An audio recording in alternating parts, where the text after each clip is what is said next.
I can try. So model theory is a branch of logic, and what it is you look at a mathematical universe that you fix. Like if you want to look number theory, you look at the natural numbers with addition or multiplication. If you want to look at the real numbers, you decide if you want just addition or multiplication, what you do.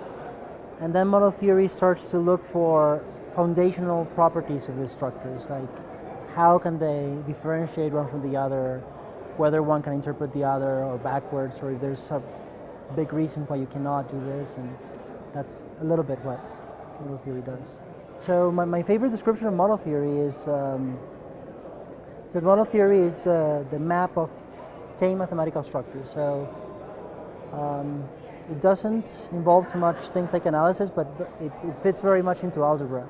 And the reason why I think it has a lot of applications in, say, algebraic structures is that we look at important objects just because they behave nicely, because they have important properties, because they imply a lot of other things.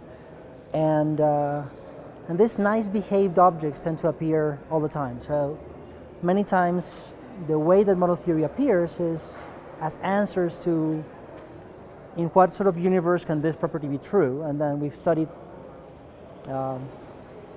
parallel to this, like well-behaved structures, and suddenly this is the answer that you were looking for. So this just happens in statistics, it happens in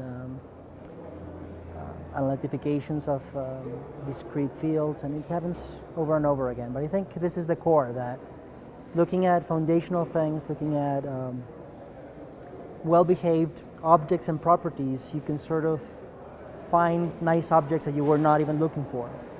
Well, I started doing math Olympiads when I was very young, and I did well, but this was sort of problem solving, and I don't think this would have been enough for me, and I really didn't know what mathematics was until I went into the university.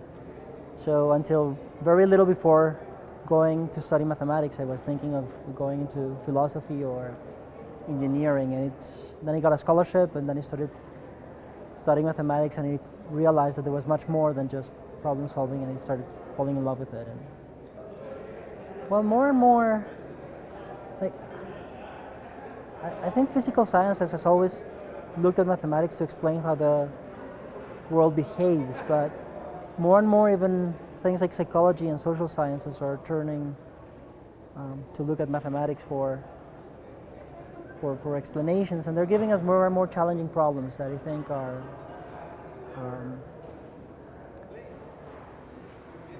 great areas of research. So I think sort of in two ways. I think that the mathematification of knowledge will continue to develop, especially in the areas of social sciences. And I also think that